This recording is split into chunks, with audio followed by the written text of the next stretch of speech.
Good day guys, kembali lagi di Kentang Play Channel. Dan bagaimana nih kabar kalian sekalian? Mudah-mudahan semua selalu diberi kesehatan dan pandemik ini bisa segera usai. Amin, mudah-mudahan. Buat kalian yang bingung ngabisin waktu selama karantina diri, kali ini kita bikinin review dan rekomendasi game-game survival keren yang bakal bikin kalian betah lama-lama di depan PC. Dan jangan khawatir, semua yang kita rekomendasiin ini bisa dimainin offline kok tanpa internet koneksi. Ya, asal downloadnya aja tetap butuh kuota dan speed yang mumpuni. Tapi sebelumnya jangan lupa subscribe dulu di sini, karena dengan subscribe kalian jadi berkontribusi agar channel ini terus berkembang dan bisa lebih baik lagi. Yang pertama ada game The Forest. Game dengan genre FPS dengan nuansa horror survival ini menceritakan tentang seorang yang kehilangan anaknya karena diculik setelah pesawat yang mereka tumpangi tiba-tiba jatuh di tengah hutan belantara. Dari sinilah petualangan dimulai. Kalian sebagai tokoh utama diminta untuk bertahan hidup dengan cara menebang kayu, membakar api, serta mencari makanan untuk bertahan hidup. Gameplay bakal lebih menakutkan saat malam hari karena kalian akan menemukan berbagai macam marah bahaya yang harus kalian hadapi dengan tanpa persiapan dan penuh keterbatasan. Dalam game ini, kita juga disuguhi mekanisme open world. Ditambah lagi, game ini bakal membuat adrenalin naik turun karena yang harus dihadapi bukan hanya binatang buas, tapi penduduk hutan yang kanibal juga bakal mengincar setiap saat untuk menyantap kita. Untuk memainkan game ini, spesifikasi minimal yang dibutuhkan adalah hanya dengan PC dengan dual core processor dengan speed 2,4 GHz, RAM 4 GB dan VGA sekelas Nvidia 8800 GT atau ATI HD 3850 dengan VRAM 512 DDR3 saja. Yang kedua ada Green Hill. Game ini bukan game survival biasa. Trippier sebagai developernya menyebut game ini adalah game survival emulator. Sebabnya karena kita sebagai player diharuskan rajin-rajin mengecek kondisi tubuh sembari mencari berbagai macam kebutuhan layaknya alat berburu, makanan, dan sebagainya yang dapat menunjang kondisi tubuhmu setiap saat hingga player bisa survive hingga game mencapai endingnya. Game ini bersetting di hutan Amazon, menceritakan bagaimana tokoh utamanya harus menyelamatkan kekasihnya yang diculik suku Amazon yang kanibal. Di sini kalian tidak hanya berhadapan dengan penghuni fauna liarnya saja, melainkan juga dengan flora atau tumbuhan parasit beracun hingga cuaca ekstrim yang akan mempengaruhi kondisi kesehatanmu. Untuk spesifikasi minimal yang bisa digunakan untuk bermain game ini adalah PC dengan rincian prosesor dual core dengan speed 3,2 GHz, RAM 4 GB dan VGA sekelas RX 460 2 GB.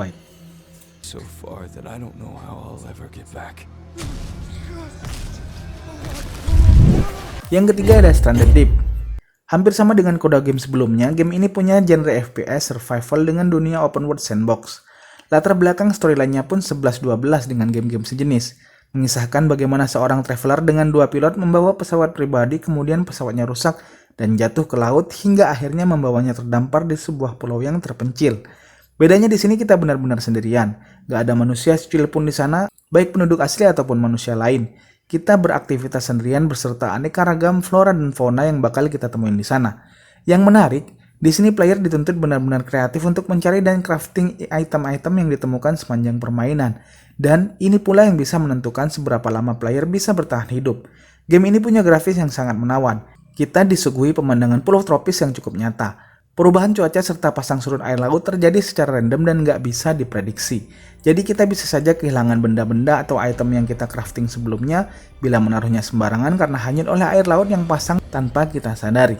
Untuk spesifikasi minimalnya, PC yang dipakai harus punya prosesor dual core dengan speed 1,8 GHz, RAM 2 GB saja, dan VGA sekelas Nvidia GeForce GT 530 dengan VRAM 512 MB. Yang keempat ada State of Decay 2. Kenapa saya melempati State of Decay yang pertama dalam rekomendasi kali ini? Karena State of Decay 2 ini dinilai lebih baik dari sisi gameplay dari yang pertama tentunya. Game ini bergenre third person shooter survival dengan dunia open world. Storyline yang mainstream sekelas game atau film-film yang menyangkut zombie bakal membuat kamu mudah untuk memahami kemana game ini akan dibawa. Kalian gak berpetualang menjadi survivor sendirian dalam game ini, tapi kalian bakal bertemu dengan orang lain, menjadi rekan, saling bekerja sama, berbagi tugas, mencari makanan, serta mengumpulkan obat-obatan, hingga menjalani kehidupan pribadi yang cukup menarik. Kalian bisa hidup berpindah-pindah atau membuat base yang cukup kuat untuk menahan serangan atau gangguan zombie yang bisa datang kapan saja. Satu hal yang unik adalah State of Decay 2 ini punya konsep yang dinamakan Blood Plug. Konsep ini adalah bila mana karakter yang kamu mainin atau survivor lain dalam komunitasmu terkena infeksi karena gigitan zombie atau interaksi sejenis, kita punya pilihan untuk mengusirnya, mengobatinya, atau bahkan membunuhnya. Ingat, dalam game ini rekanmu adalah hal yang teramat penting. karena kalian bakal menyelesaikan storyline dari game ini bersama mereka hingga akhir. Dari sisi grafis, game ini menyuguhkan nuansa horor serta mencekam yang membawa kita pada suasana film sekelas Walking Dead The Series. Nah, yang disayangkan adalah minimum requirement-nya sendiri untuk PC yang bisa memainkan ini masih cukup lumayan. Walau begitu, prosesor sekeras Core i5 Gen 1, RAM 4GB dan VGA GT 742GB DDR3 masih bisa memainkan game ini dengan cukup lancar di 30 fps dengan setting low. Yang kelima ada Subnautica. Kamu bosan dengan game-game survival yang hanya berlokasi di daratan? Cobain deh game yang satu ini. Subnautica bakal memberikan sensasi berbeda. Gameplaynya cukup menantang karena bakal membuat player berpikir keras untuk keluar dari masa-masa sulit. Karena misi game ini adalah mengharuskan pemain untuk menjelajahi lautan dan bertahan selama mungkin. Jangan khawatir kalian bakal bosan memainkan game yang satu ini, karena tampilan lautan yang indah serta berbagai macam biota lautnya digambarkan dengan real dan memanjakan mata. Tapi hati-hati, jangan terlalu terlena karena bakal ada monster laut mengerikan dan ganas yang bakal mengganggu perjalanan kamu. Untuk PC yang dapat memainkan game ini, perlu prosesor dual core Gen 4 atau Haswell dengan speed 2,5 GHz, RAM 4GB dan VGA sekelas Intel HD 4600. Untuk storage-nya, game ini membutuhkan space sebesar 20 GB. Yang keenam ada Darkwood. Game ini sangat cocok banget buat kalian yang suka tantangan dan bosan dengan game survival yang punya alur gitu-gitu aja. Game besutan Acid Wizard Studio ini tidak hanya menawarkan mekanisme survival aja, tapi juga membalutnya dengan nuansa horor yang menegangkan atau bisa dibilang sangat menakutkan serta meresahkan.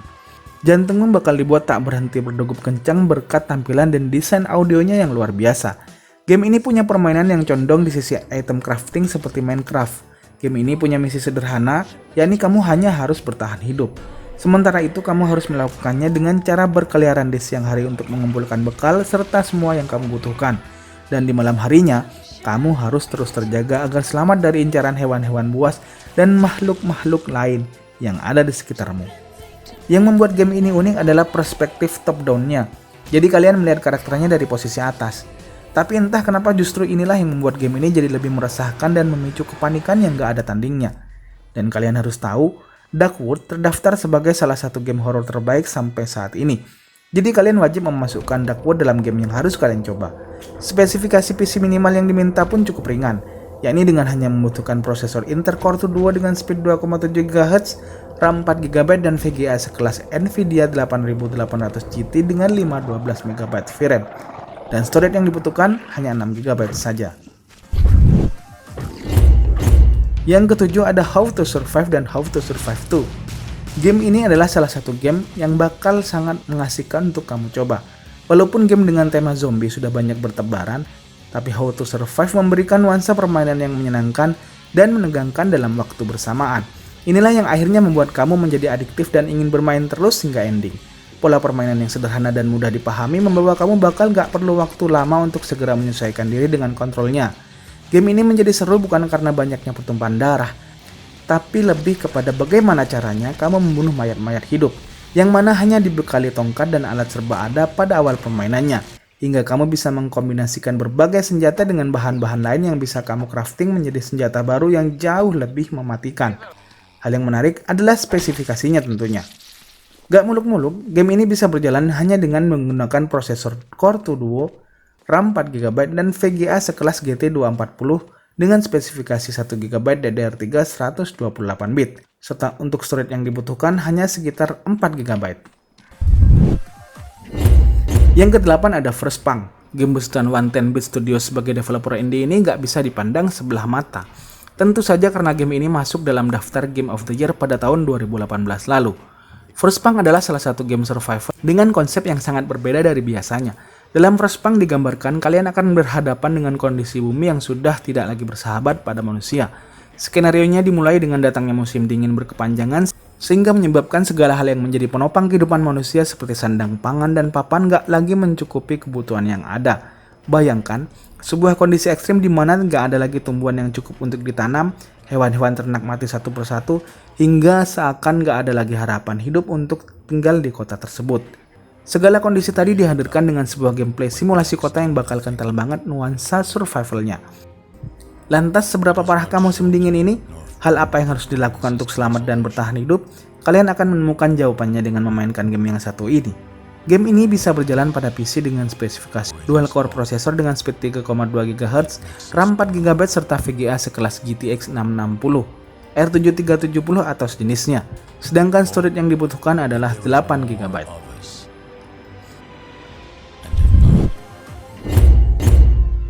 Yang ke-9 ada This War of Mine. Game ini juga dibuat oleh developer yang sama yang mengembangkan Frostpunk. Game ini masuk dalam jajaran game terbaik dan mendapatkan berbagai macam sanjungan serta review yang positif dari banyak kritikus game. Game yang mampu menawarkan sensasi kompleks dan membuat emosi jadi bercampur aduk dalam saat yang sama. Game ini memberikan gambaran tentang perang dari sudut pandang yang berbeda. Bukan persoalan siapa yang menang dan siapa yang kalah, tapi kita bisa merasakan bagaimana perang membuat banyak sisi kemanusiaan dikorbankan hanya untuk kepentingan sementara yang bisa dirasakan oleh penguasa dan segelintir orang saja.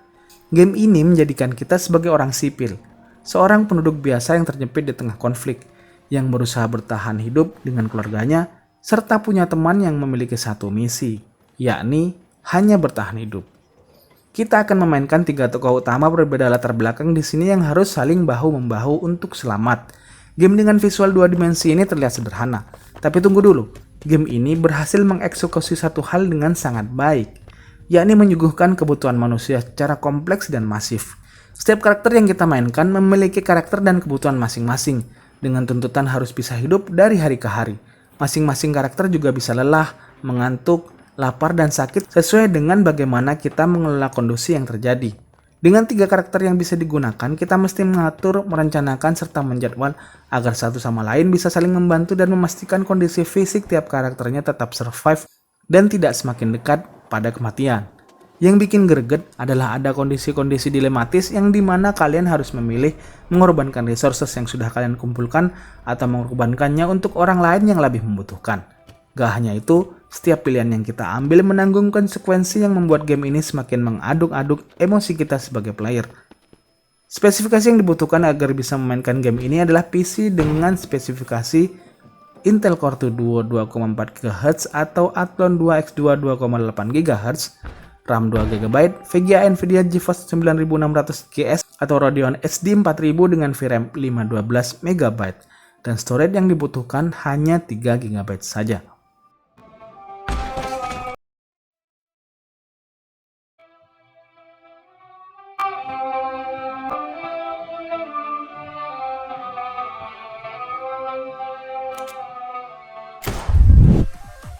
Yang terakhir ada Don't Starve. Untuk pilihan yang terakhir atau terbaik, kami benar-benar gak perlu pertimbangan macam-macam untuk menempatkan game yang satu ini. Inilah dia, Don't Starve.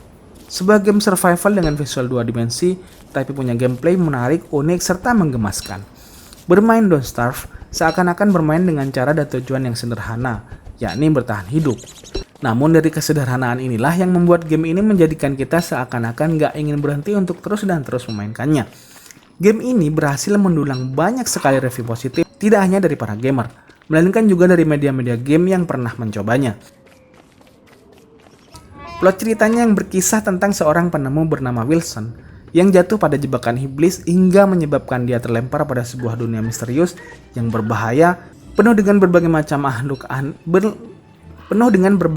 makhluk aneh, tak berbekal apapun serta seorang diri. Dalam game ini, kalian harus memanfaatkan kecerdasan Wilson sebagai seorang penemu dengan berburu dan meramu, di mana kita dituntut harus bisa menciptakan berbagai macam benda yang berasal dari segala hal yang ditemukan sebagai penunjang agar Wilson bisa bertahan hidup selama mungkin. Ada 3 hal yang menjadi kunci dari game ini. Sesuai judulnya, Don't Starve. Kalian harus menjaga Wilson agar tidak kelaparan, tetap waras, dan juga tetap sehat dalam kondisi yang prima. Game ini cukup seru karena kita perlahan-lahan akan mulai menikmati bagaimana meramu, meracik, serta berburu dan menciptakan sesuatu yang baru.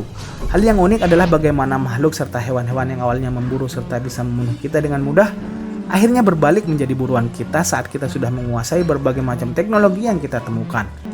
Dari kesemuanya tadi, kalian yang mengaku gamer akan benar-benar menyesal bila belum pernah memainkan game ini sekali saja seumur hidup kalian. Untuk spesifikasi minimalnya tentu saja sangat ringan.